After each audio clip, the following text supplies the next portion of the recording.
you know, it looks amazing, and I've been here so many times. I've performed here, I did Handel's Messiah here, I've been to proms, I've been to, what else have I been to here? Like, countless things. So it's so great to be here. Mary Debenham is a governess, and she is sort of simply quite ahead of her time. And then the things I got to do with Ken, the relationship between Poirot and Mary, is really cool because she is smart and she's like knows who he is, so she can keep up with him, and it's like a fun learning experience. I remember with Ken having a conversation about when people play a lie, do you play the truth or the lie, or like what is it you're doing? Because to look like a person who's lying, like how do you do it? So it was fun sort of having, not a facade, but fun doing the two things of like the interplay, and it's all fun, and then, you know, when it gets down to it, the solid truth of her and of what's gone on. It was, honestly, I couldn't believe that it had, happened. Like I got the call and I was like, are you sure? Is this like a dream?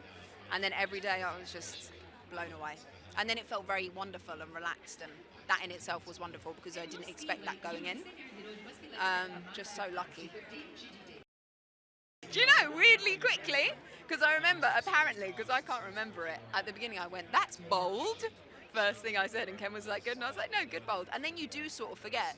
And then Ken's been talking about the psychological aspect that obviously we don't know about because he's a director, of it disarms people. And it really does, because there's something that you're sort of distracted by that you don't even realise you're distracted by. And suddenly, and like during an interrogation, and suddenly it's like, oh, and the truth outs from underneath this behemoth of a moustache. Of anyone who isn't open to or doesn't know this story, it's an amazing story. Of anyone who loves Agatha Christie, it's a continuation of an amazing story that they would know before. But essentially, it's a lovely. It's a story about a group of people, which is. I don't know. It's just. I think that appeals to people in a world that's very divisive. It's nice to come together. I'm Johnny Depp's manservant. Need I say more? We were a wonderful group. We very quickly became a company of actors, you know, led by Ken, because although he's directed us, he's also an actor, and he knows the fears and the terrors of being an actor, and the atmosphere on the set was absolutely wonderful. It was like a theatre company, you know, I mean, headed by Ken and Judi. The atmosphere was sensational, full of fun. We laughed endlessly. I get a bit claustrophobic. I would find the real thing, the one we did, the characters we have are slightly bigger than the real thing because of the cameras. I think I'd be a bit claustrophobic on the real thing. As far as Ken is concerned, he is a member of the company. He's a member of. And he's wonderful with the crew, and he's wonderful with the cast. I mean, as you can hear, I adore him. I think he's great. Well, I think there's a whole generation who don't know the ending. They don't know who did it. And it's typical Christie, because she always has these wonderful twists. And one of the great twists is in Murder on the Orient Express. Gosh, how are you doing? Good. How are you? Nice to meet you. Yeah, good to see you too.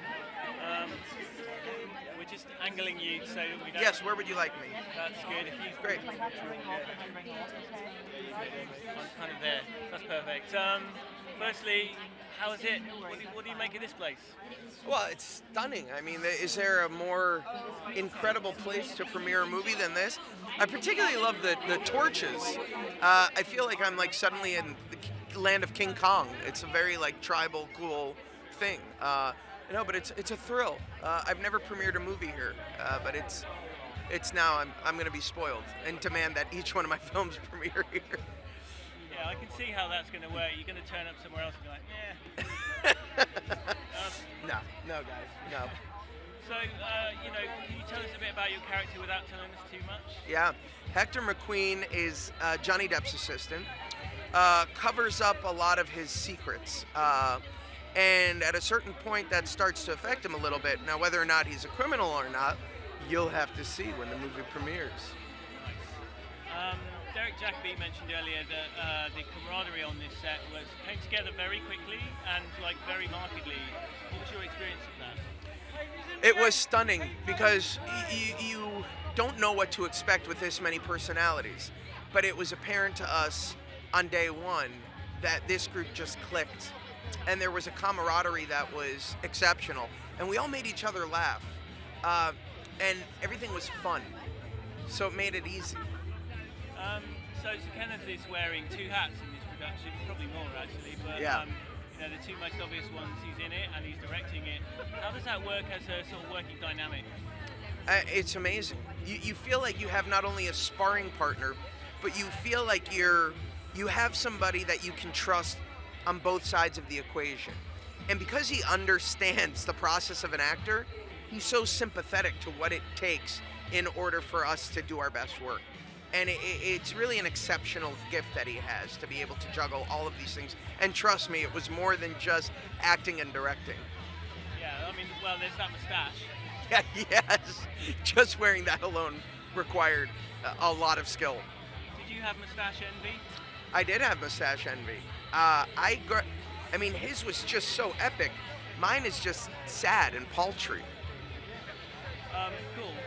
Any personal highlights for you on this production? Every day was a highlight. When you have a cast this extraordinary, an all-star cast like this, you sort of pinch yourself. Leslie Odom Jr. and I, both went to school together in the same class, and we literally studied our curriculum for Shakespeare was watching the works of Dame Judi Dench, watching the works of Sir Derek Jacobi, Sir Kenneth Branagh.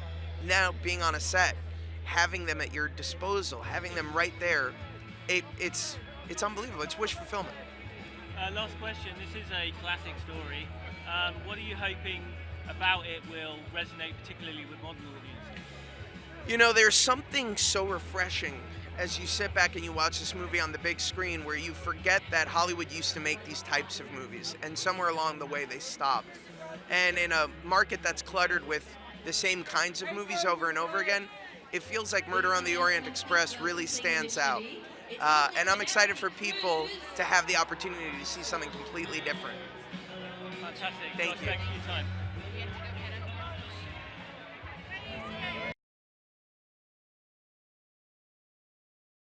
It's lovely, isn't it? Looks like they've done It looks spectacular. It was exciting and lovely to work, of course, with Ken again, and a lot of other friends. And I'm amazed a lot of people, a lot of young people who don't know the end of the film, don't know the outcome or the story, and that's lovely. That's really good. So it'll bring perhaps a whole lot of other people to Agatha Christie. It was very like a theatre company, and it was because we were only allowed up in the train because it was up about 12 feet in the air, and it wasn't safe to many. So we were all up there, and in the thing, it was lovely. We liked it.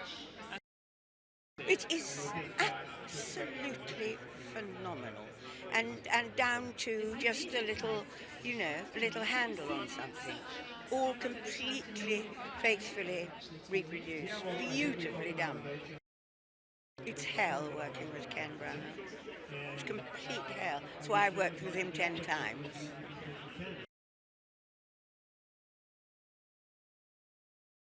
Well, it's certainly an incredibly striking lights up the night sky thing here with Royal Albert Hall, which is the kind of place that Agatha Christie went to, and it's the kind of interior that's reflects the interior of our of our train. So it's amazing and special. Well, it needed to be pacey. It needed to do what Agatha Christie does, which is keep 12, 15 performances and actors, exciting and interesting, and to dazzle and keep the puzzle alive. And with these amazing actors, you get a chance to do that, and to do that on 70mm, where everybody has a chance to see those amazing faces in sort of forensic detail. That was a chance to kind of put the audience both on the train, in the world, and also kind of getting to make their own point of view about whether people are lying or not. We start the film quite differently from the novel and from the previous film version. We end the film differently. We have some characters in there who are also different. So one way or another, I think we divert, and if you're like me, crime fiction fan, but they tell me who did it, and 10 minutes later I forget. So I think it might be a surprise, even if people think they know it. Preparation for Poirot was key. Doing that for months and months ahead of time. The moustache and the accent and the walk and the clothes, and then on the day embracing the fact that a director and a detective are both searching for the truth.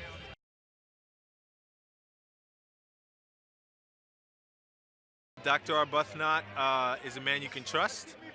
He's a learned man, a skilled man. He's a soldier, former soldier, a man with a lot of dignity. He's a good guy. I trust him. It's a lot of fun. We played this parlor game on Friday nights. Every single Friday night we played this game called Werewolves that Penélope brought to us, and we were doing it on our off time as well. You know, hiding things from each other, and trying to keep your poker face up. So it's it's a lot of fun to have secrets on screen, and it keeps the audience guessing, keeps them questioning. It's a dream, that it was one of the most creative, loving spaces you could imagine, and that comes from the top down.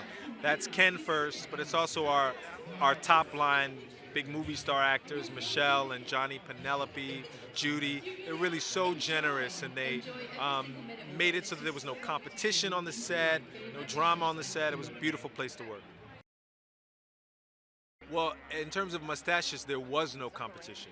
There was one mustache on the call sheet, and that was Sir Kenneth Branagh's. Because my mustache, I grew for weeks and weeks, and it still looks like, I just hit puberty.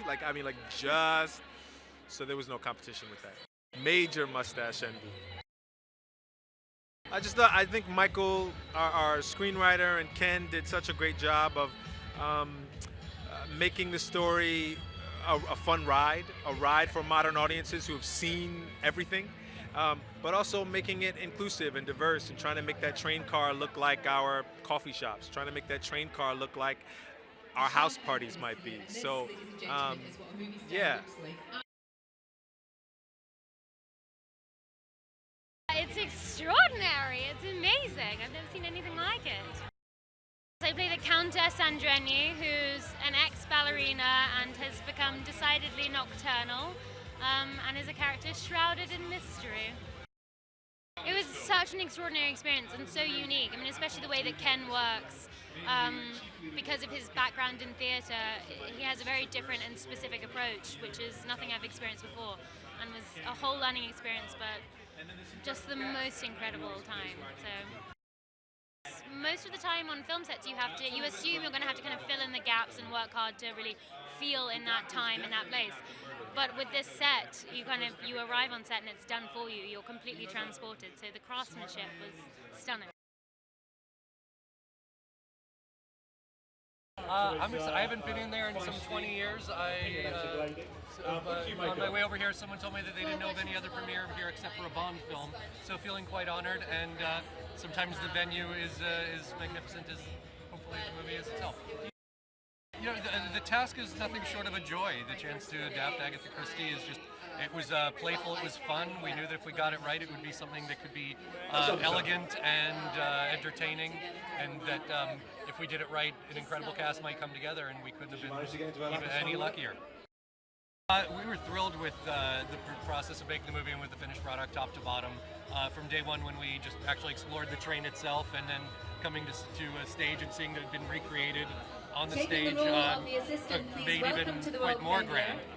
It was filmed beautifully, it's performed beautifully. Josh Gad is in it, and he's hilarious and very emotional as well. All the performances are really quite stunning, so we hope people enjoy it. The thing about a Christie adaptation is that it's an aspirational time, even though there's some very dark, sinister history about to happen. In the 30s, people, they dressed to travel. There was an elegance to every meal. And there's something about that. Even just being on the set, you could feel transported for a few moments at a time that we're in much less slovenly times, and that there's still some aspiration in the smallest detail, down to the cutlery, to the crystal glasses we're going to be drinking from. There's a moment I came on when I actually saw the menu that was going to be out for the lunch that was to be served, and it was such an elegantly printed menu of elegant food presented on elegant plates. So there's something about Christie that just allows us to evoke those times. I don't know how he did it, but you never felt like he wasn't completely there for you to be your director. I don't know how he did it. It was amazing. And he did the really tough stuff for him. He did when we weren't there. But it's ridiculous. He's overachieving. Hildegarde Schmidt is German, so I had to learn some German. I don't know how that turns out. And I am Judi Dench's maid. So it's a dream job.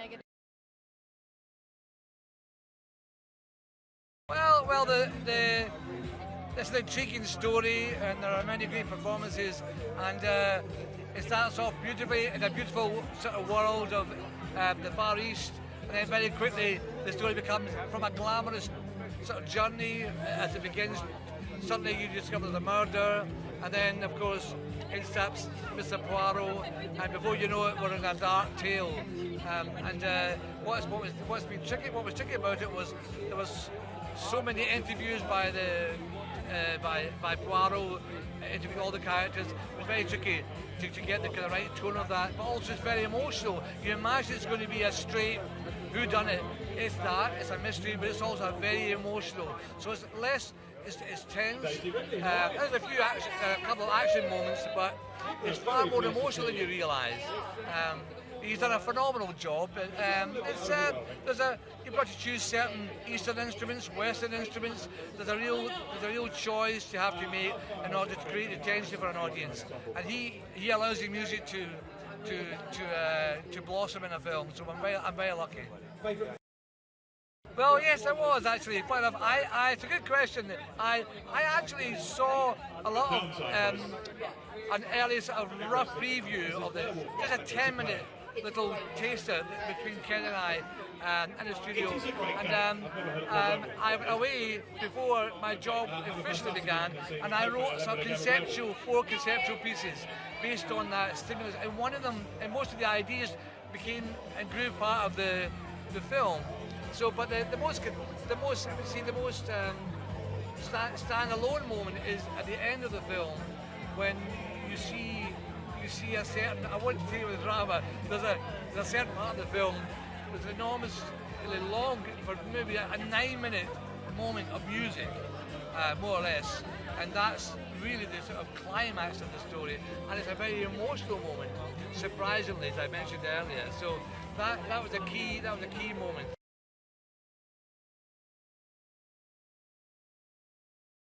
It's the perfect place for a world premiere for this movie. It's perfect.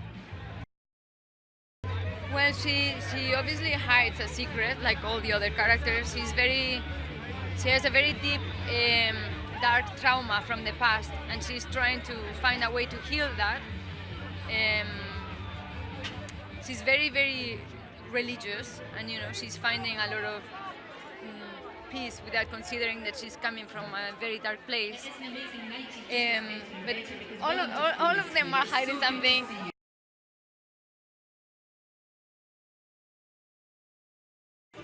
Well, he's mysterious, he's violent, and he has a lot going on inside. Very protective over his wife. Well, the biggest surprise, he was there as big people as they are actors. They're actually good humans, and I enjoyed. It was really, really fun just spending time with them. I think I felt very protected, and I could really, I felt really comfortable, and I got warmth from him, from Kenneth, so I felt good, I felt protected. I mean, my early memory of it was a Russian group called Agatha Christie, and that was my first encounter with the music. And they base their music on her stories. It's very dark. deep music. So I got her colors in a way from my childhood. Right. But later on, I only read the book.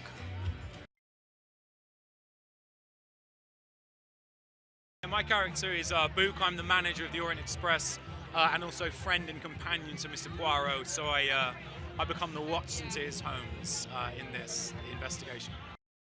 It's just a huge joy. I mean, when you get, it's such a rich script. That's what when I first read it, I thought, wow, it's so rich. And of course, the stakes are very high. You know, a murder happening, and it's very sort of big, but it's great fun to play. It was really fun. Yeah. He does it, man. He makes it look so easy. I was very lucky. I worked with Ken on stage before.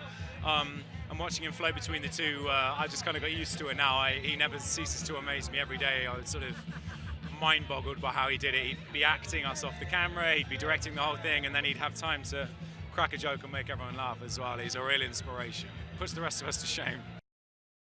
It was, I think Derek summed it up very well. I mean, everyone was very nervous, I think. It's such a big cast. Usually on a film, you maybe work with 1, 2, maybe 3 people, but it was such a huge family, and everyone was just interested in telling one story. And yeah, we became very close. There was no egos. It was just one very big, it was like a theatre troupe. It was really great. Well, I think Ken's done a few new things with this, you know, and the writers, they added a few things, they mixed a few things up. What Ken really wanted to talk about, though, was in this film is it's not so much a whodunit, but a why-done-it, and I think that hasn't really been explored in a film version. In the book, it's very much there. That's why Agatha Christie wrote this. It's looking at why people might commit murder, not necessarily committing a murder and getting away with it. And it questions you on a deeper level than a standard whodunit. And I mean, the size of the thing is absolutely massive. It goes all over the world. It explodes. It looks stunning. I mean, I was working on it every day for months, but I still made me almost cry. Especially the end shots. They're like paintings. They're beautiful. There was one point when Josh, Ken, and me were doing a very intense scene, and something happened that made us laugh so much. There were tears streaming down mine and Ken's eyes. Josh hadn't quite noticed, and then as soon as he did, it must be on some blooper reel somewhere. There was just tears of laughter for a good 10-15 minutes. It was wonderful. It takes someone of very strong will to pull off a moustache like that. Ken does it with aplomb. I'm pretty sure I'd look ridiculous with it, but no, he can have all that.